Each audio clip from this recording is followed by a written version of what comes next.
আপনি জানেন আমাদের দেশে যে আঙুরের চারাগুলো পাওয়া যায় এগুলো কিন্তু বেয়ার রুটের না, এগুলো কাটিং চারা। এগুলার শিকড় কিছুটা তুলনামূলকভাবে কচি থাকে। এই মাঝখানের যেই ফিডারটা, এটার মধ্যে কোনো রকম ডাল রাখা যাবে না। দুই দিকে যে দেখেন আমার একটা ডাল এদিকে চলে গেছে, একটা ডাল এদিকে চলে গেছে। চলে যাওয়ার পরে দেন আপনি সাইড ব্রাঞ্চগুলো ডেভেলপ করবেন। সাইড ব্রাঞ্চগুলো ডেভেলপ করার পর আপনাকে আর কাটাকাটি করতে হবে না। দুই পাশে যে দুইটা ডাল গেছে, দুইটা ডাল হচ্ছে 3 ফিট করে 6 ফিট রাখবেন। তাইলে হচ্ছে আপনার দুই গাছের মধ্যে আর কোনো গ্যাপ থাকবে না। সবাইকে আমন্ত্রণ জানাচ্ছি কৃষি বৈচিত্র্য চ্যানেলে। আমরা আছি আজকে চাঁদপুর জেলার বাবুরহাটের কালীভাঙতিতে, যেখানে প্রদানিয়া অ্যাগ্রো গড়ে উঠেছে আঙুর বাগানের একটা বিশেষত্ব নিয়ে। আমরা সেই আঙুর বাগানে আছি। আমরা যদি ওই দিকটাতে দেখাই, এই যে দেখা যাচ্ছে যে আঙুরের বাগান, এখানে কয়েকটা ভ্যারাইটি নিয়ে উনি প্রদর্শনী একটা বাগান করেছে। এছাড়াও ওনার আরও দুইটা প্রজেক্ট আছে যেখানে বাণিজ্যিকভাবে উনি গড়ে তুলেছে। তো চলুন আজকে আঙুরের চাষ নিয়ে এবং আঙুরের প্রজেক্ট নিয়ে আমরা কিছু কথা তুলে ধরবো আপনাদের মাঝে। তো থাকুন আমাদের সাথে।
আমরা আছি চাঁদপুর জেলার বাবুরহাটের কালীভাঙতিতে প্রধানিয়া অ্যাগ্রোতে। আপনারা জানেন বাংলাদেশে এখন আঙুরের একটা বিস্তার হচ্ছে। তো এই প্রধানিয়া অ্যাগ্রোর যে কর্ণধার কামরুজ্জামান ভাই আছে আমাদের সাথে। আমরা দেখছি যে আঙুরও ঝুলে আছে। তো আমি প্রথমে ভাই জানতে চাইবো যে এই আঙুর চাষ করার উদ্বুদ্ধ কিভাবে হলেন এবং অনুপ্রেরণা কিভাবে পেলেন? আসসালামু আলাইকুম। আমি হচ্ছি মূলত শখের একজন ছাদ বাগানি। আমি প্রথম দিকটাতে ছাদে এক্সোটিক কিছু ফল টল চাষ করি। তো এটা কোভিড-19 টাইমে যখন আমরা একেবারে ঘরবন্দি, ওই সময়টাতে আমার কাজের পরিধিও বাড়ে। তো আমরা প্রথমে আঙুর নিয়ে, আপেল আঙুর এগুলো নিয়ে কাজ শুরু করি। দেন একটা সময় গিয়ে হচ্ছে আমরা এই আঙুরের বেশ কিছু ভালো ভালো জাত সংগ্রহ করা শুরু করি। প্রথম দিকটাতে অনেকভাবে প্রতারিত হয়েছি, আমরা ভালো জাত পাই নাই, বিভিন্ন প্রবলেম ফেস করছি। কিন্তু পরবর্তীতে আমরা দেশীয় কিছু ইম্পোর্টারের কাছ থেকে চারা সংগ্রহ করা, বেয়ার রুটের মাধ্যমে কালেক্ট করার পর আমরা অনেকগুলো ভালো ভালো জাত সংগ্রহ করতে সক্ষম হই। 2024 সালে আমি প্রথম হচ্ছে মাঠ বাগানে আঙুর চাষটা শুরু করি প্রধানিয়া অ্যাগ্রো প্রজেক্ট 1-এর মাধ্যমে। তারপর থেকে 2025 সালে আরও 2টা বাগান, প্রজেক্ট 2 এবং প্রজেক্ট 3। এখন আমার 3টা বাগান আছে। এইভাবে আমাদের আঙুরের যাত্রাটা শুরু। এটা হচ্ছে আমাদের প্রদর্শনী প্লট। আঙুর চাষের জন্য যেহেতু আপনি করছেন, বাংলাদেশের আরও যারা উদ্যোক্তা আছে তারাও তো চাষ করতে পারে। তো আমি প্রথমেই উদ্যোক্তাদের স্বার্থে যে প্রশ্নটা করতে চাই আপনাকে, একটা গাছ লাগানোর পরে তার প্রথম পরিচর্যা কতদিন পর বা কী করতে হয় এবং গাছের শেপটা কিভাবে তাকে মাচায় তুলতে হয়? এটা আসলে একটা গুরুত্বপূর্ণ বিষয় আপনি তুলে ধরছেন। একটা আমাদের যারা হচ্ছে নতুন উদ্যোক্তা, তাদের হচ্ছে অনেক বেশি তাড়াহুড়া থাকে। হ্যাঁ, কত দ্রুত ফল নেওয়া যায়। তারা বেশিরভাগ দেখবেন যে ফাস্ট ফ্রুটিং ভ্যারাইটিগুলো চুজ করে সবার আগে। তো আমি তাদেরকে বলবো যে আপনারা হচ্ছে প্রথমে গাছের শেপটা ঠিক করবেন, দেন হচ্ছে ফ্রুটিংয়ে যাবেন। যেমন এই গাছগুলো হচ্ছে 1.5 বছর বয়স, 1.5 বছর 20 মাসের মধ্যে, 2 বছর প্রায়। প্রথম লাগানোর পরে পরিচর্যা কত বা কি করতে হয় আমি বলতেছি আপনাকে, আমাদের গাছ লাগানোর সিস্টেম হচ্ছে 2 মিটার। আপনি একটা গাছ থেকে আরেকটা গাছের দূরত্ব আমরা 2 মিটার দিই স্বাভাবিকভাবে। মাঝখানে আপনার চলাচলের উপর ভিত্তি করে কেউ হচ্ছে 7 ফিট, কেউ 8 ফিট দেয়। আমার এটা 7 ফিট বাই 6 ফিট। তো আপনি প্রথমে গাছগুলো লাগাবেন হচ্ছে আপনার করে। আপনি যখন লাগাবেন তখন হচ্ছে 70% মাটি, 30% জৈব কম্পোস্ট ব্যবহার করে প্রথমে চারাগুলো লাগাবেন। ধরেই রাসায়নিক সার দেওয়া যাবে না, এতে রুট ড্যামেজ হওয়ার প্রবাবিলিটি থাকে। আপনি জানেন আমাদের দেশে যে আঙুরের চারাগুলো পাওয়া যায় এগুলো কিন্তু বেয়ার রুটের না, এগুলো কাটিং চারা। এগুলার শিকড় কিছুটা তুলনামূলকভাবে কচি থাকে। তো সেই কারণেই হচ্ছে এগুলাতে আপনি রাসায়নিক সার দিলে এটা ড্যামেজ হওয়ার একটা ঝুঁকি থাকে। তো আপনাকে প্রথমে হচ্ছে গাছটাকে আপনার মেন আপনি যেই মাচাটা ব্যবহার করবেন ওটা যেভাবেই করেন, ভি শেপে করেন বা প্লাগ মাচা করেন, যেভাবেই করেন আপনাকে প্রথমে মাচা পর্যন্ত তুলে এটার মাথাটা কেটে দিতে হবে। কেটে আপনাকে 2টা ব্রাঞ্চ বের করে নিতে হবে 2 দিকের জন্য। এটা ভালো, সবচেয়ে ভালো আইডিয়া। এই মাঝখানের যেই ফিডারটা এটার মধ্যে কোনো রকম ডাল রাখা যাবে না। 2 দিকে যে দেখেন আমার একটা ডাল এদিকে চলে গেছে, একটা ডাল এদিকে চলে গেছে। চলে যাওয়ার পরে দেন আপনি সাইড ব্রাঞ্চগুলো ডেভেলপ করবেন। সাইড ব্রাঞ্চগুলো ডেভেলপ করার পর আপনাকে আর কাটাকাটি করতে হবে না। 2 পাশে যে 2টা ডাল গেছে, 2টা ডাল হচ্ছে 3 ফিট 3 ফিট করে 6 ফিট রাখবেন। তাইলে হচ্ছে আপনার 2 গাছের মধ্যে আর কোনো গ্যাপ থাকবে না। সাইডে যখন ফিডার ডালগুলো আপনি যখন ব্রাঞ্চিং করে ফেলবেন, দেন হচ্ছে আপনি যখন ফেব্রুয়ারিতে ফ্রুট কাট করবেন তখন হচ্ছে 2টা স্পাউট রেখে রেখে ফ্রুট বাটস রেখে রেখে আপনি জাস্ট কেটে দিলেই এনাফ। আপনি খুব ইজিলি ফল নিতে পারবেন সুন্দরভাবে। এই যে আমরা যদি একেবারে প্র্যাকটিক্যাল দেখি, এই যে আপনি দেখেন এই যে এই দিকটাতে এই যে ধরেন এই যে এটা এখানে আসছে একটা, এই যে ডানে একটা বামে একটা, ডানে একটা বামে একটা, এই যে ডানে একটা চলে গেছে। আপনি এগুলাকে বড় করতে দিবেন, এগুলা কাটার কোনো প্রয়োজন নেই, এগুলোর মতো বড় হবে। হ্যাঁ, এগুলো হচ্ছে সাইড ব্রাঞ্চ। সাইড ব্রাঞ্চগুলো ডেভেলপড হবে। দেন আপনি হচ্ছে 2টা স্পাউট রেখে এই যে ফুড ব্রাঞ্চ এটা 2টা স্পাউট রেখে আপনি এখানে কেটে দিলে এখান থেকে হচ্ছে আপনার 2টা নতুন ডাল বের হবে। নতুন ডাল বের হইলে আপনাকে দেখতে হবে কোনটা ফুটিং হয়েছে কোনটা ফুটিং হয় নাই। যেটা ফুটিং হয়নি আপনি যখন 4টা 5টা পাতা বের হয়ে যাবে কিন্তু এখনও ফুল বের হয় নাই, বুঝবেন যে এটাতে ফ্রুটিং হবে না। তখন ওই ডালটা আপনি ভেঙে দিবেন। যেটাতে ফ্রুটিং আসবে ওইটা আপনি রেখে দিবেন। দেন ওইটা আবার ডেভেলপ করবেন, আবার নেক্সট ইয়ারে আবার ওখান থেকে নেবেন। এটা এইভাবে আপনার চলতেই থাকবে। একটা আঙুর গাছের লাইফ সার্কেল 50 থেকে 60 বছর, শুধু ওয়াটার লকিং না হইলেই হয়। কতদিন থাকবে এই পর্যন্তই থাকবে শুধু, মানে হ্যাঁ। এই সাইড আপনার মেন ফিডার আপনি এতটুকুই রাখবেন, এটাকে আর বড় করবেন না। আপনারা বোধহয় বুঝতে পেরেছেন, আমরা হচ্ছে এই 2টা যে মেইন ব্রাঞ্চ রেখে তারপর হচ্ছে 3 ফিট। হ্যাঁ, 3 ফিট 3 ফিট করে 6 ফিট 2 দিকে। আচ্ছা, যেহেতু আপনার টোটাল গ্যাপ 6 ফিট, সেহেতু আপনি এক পাশে হচ্ছে 3 ফিটের বেশি জায়গা পাবেন না। আপনি আরেকজনের জায়গায় যাতে আপনাকে প্রবেশ করতে না হয়। আমি বুঝতে পেরেছি। এই যে দেখেন, এটাতে যদি দেখাই, এই যে দেখেন এই দিকের ডালটা এখানে এসে শেষ হয়েছে, এই দিকের ডালটা এখানে এসে শেষ হয়েছে। এই যে মাঝখানে কিন্তু গ্যাপ, হ্যাঁ এই জায়গাটা কিন্তু গ্যাপ। এটাই হচ্ছে মূল বিষয়। এই যে এই ফিডারটা এইদিকে গেছে, এটা এইদিকে, এটা এইদিকে, এটা এইদিকে, প্রত্যেকটা কিন্তু 2 দিকে চলে গেছে। এটাই হচ্ছে গুরুত্বপূর্ণ। আপনি যখন ট্রেনিং প্রুনিংটা একবার কমপ্লিট করে ফেলবেন, দেন আপনাকে আর পেছন ফিরে তাকাইতে হবে না। ট্রেনিং প্রুনিং বলতে আমরা যেটা নিয়ে এত ট্রেনিং মানে হচ্ছে মাচায় তোলার আগ পর্যন্ত যেই সময়টা গাছটাকে সোজা রেখে ভি শেপ দেওয়াটা, এটা হচ্ছে ট্রেনিং করা। ট্রেনিং করে আপনি গাছটাকে যখন মেনটেইনে নিয়ে আসবেন, এটা হচ্ছে ট্রেনিং সাইট।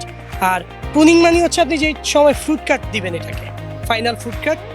এটা আমরা নর্মালি ফেব্রুয়ারি মাসের মাঝামাঝি, মানে হচ্ছে আমাদের ফাল্গুন মাসের শুরুতে। আপনারা জানেন যে সকল গাছের নতুন কুড়ি, তারপর হচ্ছে ফুল ফাল্গুন থেকে শুরু হয়। ফাল্গুন মাস থেকে আমের মুকুল যখন আসে, ঠিক ওই সময়টাতে আপনি যখন এটা কেটে দিবেন, আপনার এই স্পাউট থেকে এই ফল চলে আসবে। আমাদের একটা মানে বাংলাদেশের প্রচলন আছে ভাই, যে আসলে আমাদের বাংলাদেশের আঙুর টক হয়, বাংলাদেশে আসলে মিষ্টি আঙুর সম্ভব না। এই ক্ষেত্রে কি বলবেন? আর দ্বিতীয় বিষয় হচ্ছে হ্যাঁ, জি, আমি হচ্ছে এই একটা প্রশ্নের উত্তরই আমি দেই না, এটা হচ্ছে আমি দেখাই। এটা আসলে দেওয়ার কিছু নাই, এটা হচ্ছে আপনি একটা ফল আসলে খান। হ্যাঁ, এবার আমি অবশ্য আমরা অফেয়ারে আমরা খেয়েছি, মানে ক্যামেরার বাইরেও, কিন্তু আসলেই মিষ্টি। তারপরও আমি এখন খেয়ে বলতেছি, এই জাতটা কি জাত? এটা হচ্ছে ভ্যালেজ। এটা হলো ভ্যালেজ জাত, আমি একটা খাচ্ছি। কি অবস্থা বলেন? যদি বলি যে আমি বাজারের আঙুরও কিন্তু কিনে নেই বাসায়, বাজারের আঙুর অনেক টক পেয়েছি, কিন্তু এটা অসম্ভব একটা মিষ্টি, একটা মানে মিষ্টতা পেলাম। তো যারা ভাবেন যে যারা এখনো জানেন, এটা আসলেই সত্যি যে আগে টক ছিল, আগে টক আঙুরের জাত ছিল, কিন্তু এখন আধুনিকায়নে এই কৃষির শিক্ষিত উদ্যোক্তারা যখন এগিয়ে এসছে, তখন কিন্তু একটা কৃষির আধুনিকায়ন হয়েছে এবং অসম্ভব একটা মিষ্টি আমি অনুভব করলাম। তো আমি যদি বলি যে এটা ক্যামেরার সামনেই বলার জন্য না, আসলেই মিষ্টি। আপনারা এসেও দেখতে পারেন। আপনার বাঁ পাশে আমাদের একলো পাকা আছে, এই যে এটা হচ্ছে একলো। হ্যাঁ, এটা একটু বেগুনি রঙের হয়ে যাবে, পার্পল কালার। একটু যদি ক্লোজ করে দেখাও, এই যে দেখেন আপনি একটু বেগুনি। হ্যাঁ, এই যে দেখেন, আমার হাতে নাইফ নাই, আমি একটু আগুন দিয়ে ফিরে দেখাই। হ্যাঁ দেখেন, এটাতে কি কোনো রকম সিড আছে? না, আমি যেটা খেলাম বেলেজ, এটা তো কিন্তু সিট পাইনি। এই যে এটাতে কি কোনো রকম সিড আছে? না। কোনো রকম সিড নেই, কেটে দিলে আরেকটু সুন্দর দেখাইতো কিন্তু। আপনি এটা একটু খান, আপনি তাইলে বুঝতে পারবেন এটা কি পরিমাণ মিষ্টি। আচ্ছা, এটা এক হলো এক। মিষ্টি, কিন্তু আমি বেলেজ থেকে ভ্যালেন্স বেশি মিষ্টি, হ্যাঁ। এটা হচ্ছে একটা টক মিষ্টি, আর এটা আরেকটু সময় লাগবে। এই যে আমি যেই থোকা থেকে ছিঁড়ছি, এই থোকাতে এখনো কিন্তু কাঁচা আঙুর আছে। কাঁচা আছে। হ্যাঁ, এটা ফুল ম্যাচিউর হইলে আরেকটু মিষ্টি হতে পারে। আচ্ছা, আমরা শেপটা নিয়ে কথা বললাম, আমরা একটু এদিকে আসি। এখন হচ্ছে আমি যে মাটির পরিচর্যা কোনো কিছু আছে কিনা লাগানোর পরে, আমরা আস্তে আস্তে একটু সবকিছুই জানাতে চাচ্ছি। আমি একটু আগেই বিষয়টা ক্লিয়ার করছিলাম যে মানে প্রথম অবস্থায় কোনোভাবে রাসায়নিক সার দেওয়া যাবে না, জৈব দিয়ে লাগাবেন। লাগালাম। আপনার চারাটা যখন আপনার মাচা পর্যন্ত, আপনি নর্মালি মাচা 6 ফিট করতে হবে। হ্যাঁ, মানুষই নর্মালি 6 ফিট হয়ে যায়। 6 ফিট 7 ফিট না হইলে আপনি নিচ দিয়ে হাঁটতে পারবেন না।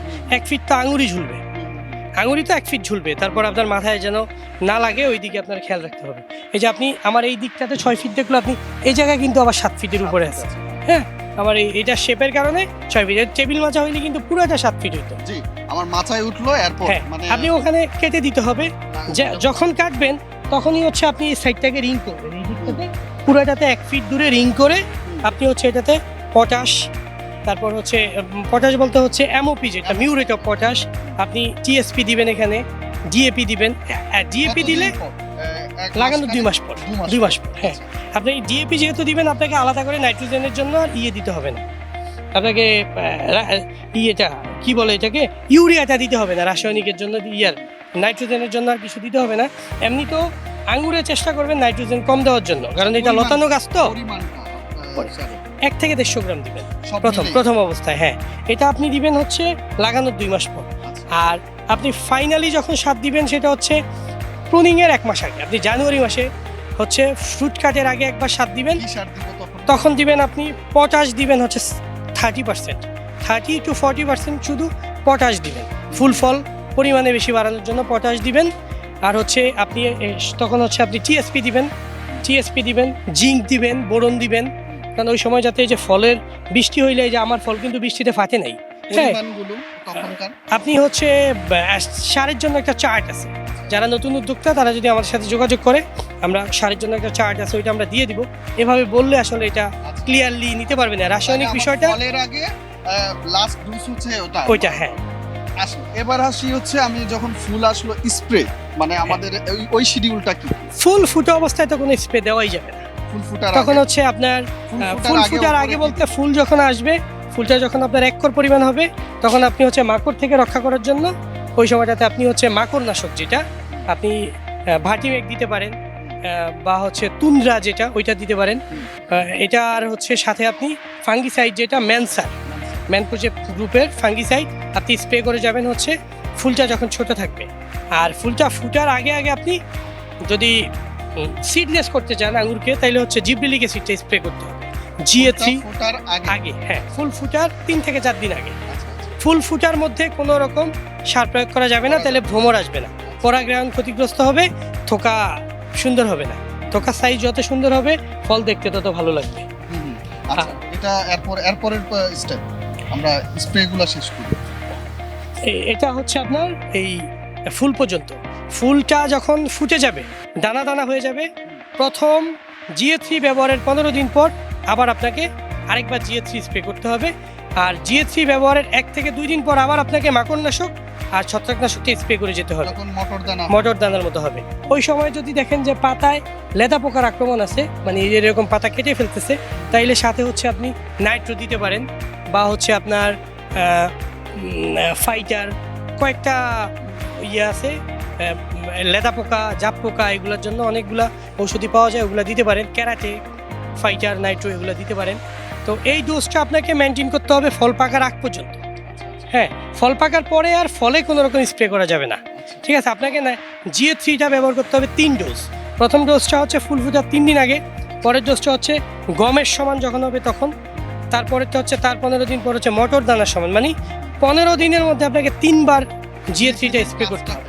এটা হচ্ছে ফলের থোকাটাকে ছড়াবে, আপনার এই ক্লাস্টারটা একটু বড় করে দিবে, যাতে আপনার ফলটা ফাঁকা ফাঁকা হয়, আপনাকে থিনিং করে অর্ধেকের বেশি না ফল ফেলে দিতে হয়। আপনি যখন এটা করবেন তখন আপনার এই ফলের থোকাটা একটু ছড়িয়ে যাবে, তখন আর আপনার হবে না, এটাতে প্রবলেম হবে না। আর আরেকটা কাজ করবে GA3 হচ্ছে ফলটাকে সিডলেস করে দিবে।